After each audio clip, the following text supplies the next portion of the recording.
Welcome back to the channel, guys. I have another battle report. This time it is 2,000 points of Beastmen versus, once again, Tzeentch Daemons. My friend Javier and I are just getting some practice games in for an event coming up. And I'm going to go over the mission that we're playing. Onto the mission, it is for honor and glory. So the victory conditions are for each table quarter that has more unit strength, you get +1 victory points, as well as keeping your general alive.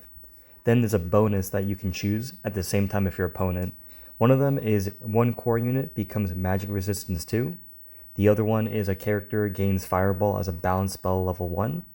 Third option is a unit redeploys.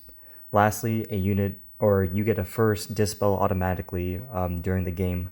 So it's really cool having these very different missions, and I think it really added a slightly new element to the game, which I enjoyed. So I hope you guys enjoy the game. So guys, we're back with another battle report. I'm going to, for once, actually go over all the spells the magic casters have.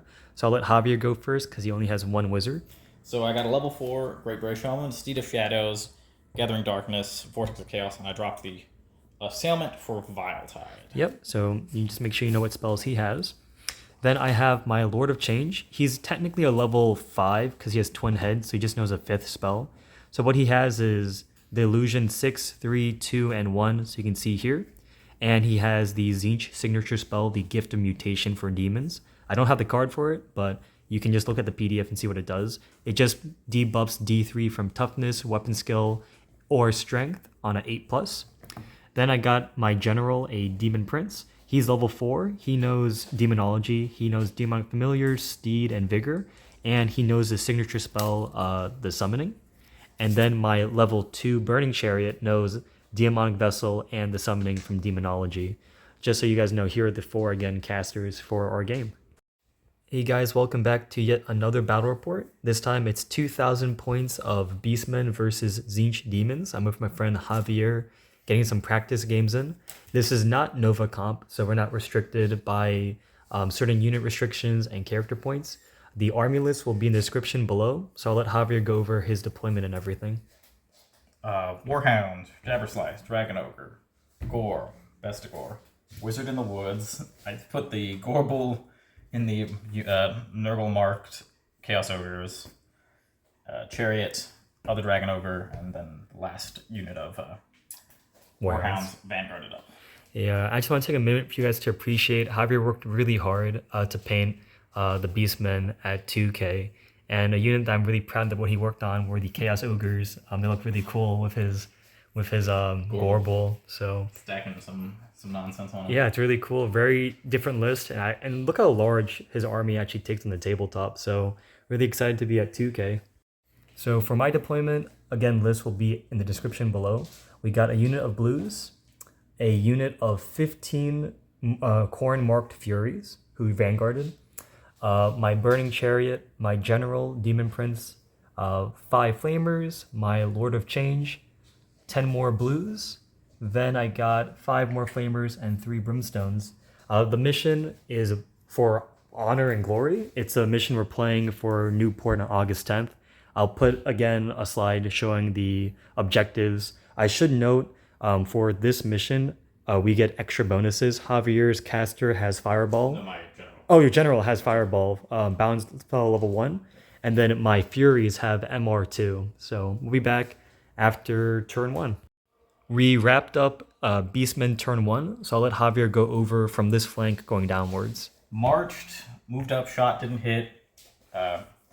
Marched, moved up, fireball, nothing.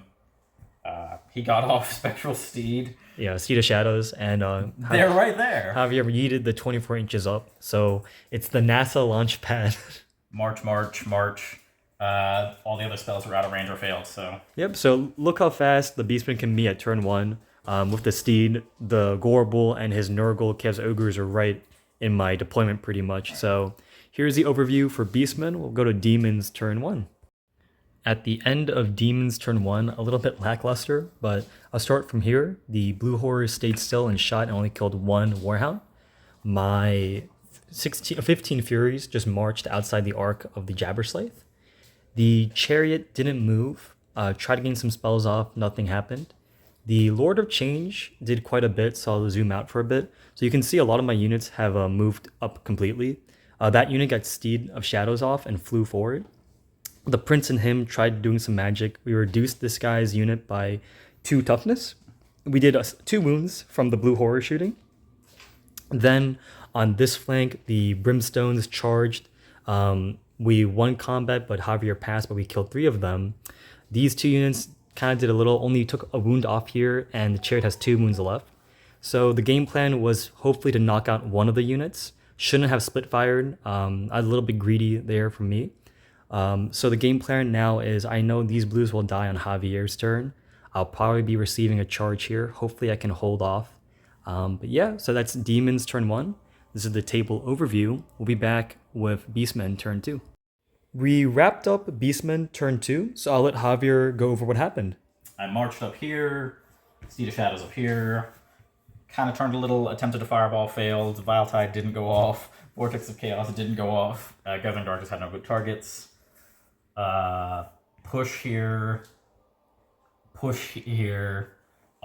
blew through here, did not restrain. Yeah, the Chaos Ogres with the Gorebull killed the blues and just ran 11 inches because he failed the leadership. I should note, yeah, it was a push here, but he did kill 1 whole flamer. And one thing I should note, all the way to this flank, the blues did stand and shoot. I rolled way above average, and I did knock out the Warhounds. But I think Javier is in a commanding position. I think my Lord of Change and Prince for my turn may want to just get out charge arcs or maybe even double up on the Dragon Ogre to try to help the Flamer unit. But Javier's in a really good commanding position, especially the Jabberslythe. It has a pretty long threat range of charges, so I should be wary where my Lord of Change goes. So we'll go to Demons turn 2. End of Demons turn 2. Pretty pitiful. We just shifted here. We failed a charge on the Furies, which isn't bad. I'm still outside of both the arcs. I was a bit greedy. I didn't realize I was less than 3 away, so no impact hits. But he got the Gift of Mutation, so he's toughness 1, strength -2. The Chariot managed to do actually 2 wounds to him without the impact hits. We won and we followed up.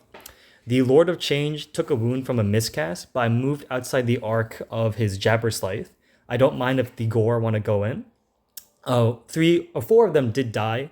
1 from Mindrazor and 1 from the miscast. The Flamers very underperformed. Didn't do a single wound on a Bestigor unit. Then over here, the Brimstones finally won. My Demon Prince and Flamers, we tied with the last wound on the Dragon Ogre.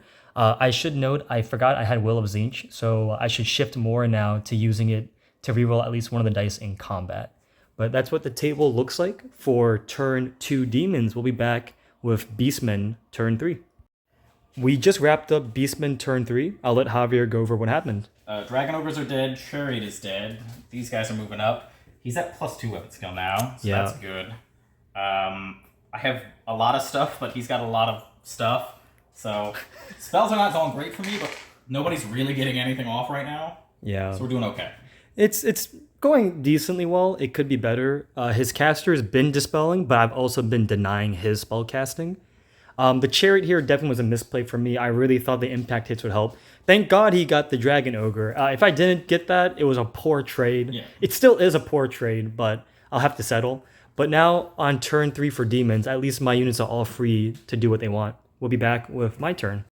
So we wrapped up Demons turn 3, and quite a bit happened. The blues just moved forward.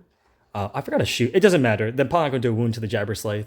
What's more important is in the center, my Lord of Change and the Furies double charged the Gore unit. Before that, we got off the Gift of Mutation, so their weapon skill was down to 2 and their toughness was down to 1. We did a lot of wounds. 1, my Lord of Change pursued and ran them down. However, my Furies failed their leadership, stumbled only 6, so now we have a very mad Gorebull and a Jabberslythe going to countercharge. Over here, for once the shooting and magic kicked in, with everything shooting with the summoning, we knocked out, I think, 9 or 10 Bestigors. 10 Bestigors. Then my Brimstones moved over to hold this table quarter. So the table is getting a bit more sparse, but Javier still has his Vile Tide, and his Gorebull unit they're still basically at full wounds. So we'll be back at turn 4 Beastmen. So we're on to Beastmen turn 4. I'll let Javier go over what happened. Gathering Darkness went off. Allowed the ogres with the Gorebull and the Jabberslice to full pop the 15 Furies. Did 2 wounds with Fireball. Nice off the mission there. Failed Vile Tide, failed Vortex of Chaos. Yeah, I should say, yeah, before even Combat Res came, they literally killed all the Furies down the exact unit. Yep. So pretty much the middle is conquered by the Beastmen, but we got all my Tzeentch Daemons on the outskirts. So we'll be back with Demons turn 4. Turn 4 for Demons wrapped up. So pretty much the Prince charged on the Wizard. Javier chose to flee and he rolled quite high, so I just stumbled forward. The Lord of Change decided just to march, so in case the Jabberslice does charge the Prince, I should hold, so he then can come and support him from the back. Mm-hmm. And then both units are outside the arcs, and I just moved back. I'm just trying to pelt the unit with shooting. So the game is wrapping up quite nicely. For my personal opinion, Javier definitely will have this unit in this quarter. I probably won't be touching this guy. It pretty much will just be about these 3 models. This unit, I guess, yeah, I mean, he can maybe turn around and save points and try to get away from the Flamers, but we'll be back with Beastmen turn 5. In case, depending on how we play, it might be a total recap out of the game, or we will maybe do each turn. We're not sure yet. So guys, we did end up just playing through the last 2 turns our own time, and now we're recording. The final score is a 14 for Tzeentch Daemons to 12 to Beastmen. We actually only had basically less than like 100-point difference. I killed 971 points of Javier's army. He killed 831 of mine. Highlights for the last few turns. My Demon Prince on a Hail Mary flew up, got Irresistible Force for a summoning missile, targeted the Jabberslice. I used the Will of Tzeentch to reroll to get a better amount of shots, and we killed him. So that's my highlight. I'll let Javier talk about his highlight and how he felt about his army. Highlights are the Steed of Shadows on the Ogre unit is hilarious and awesome. Do it every time.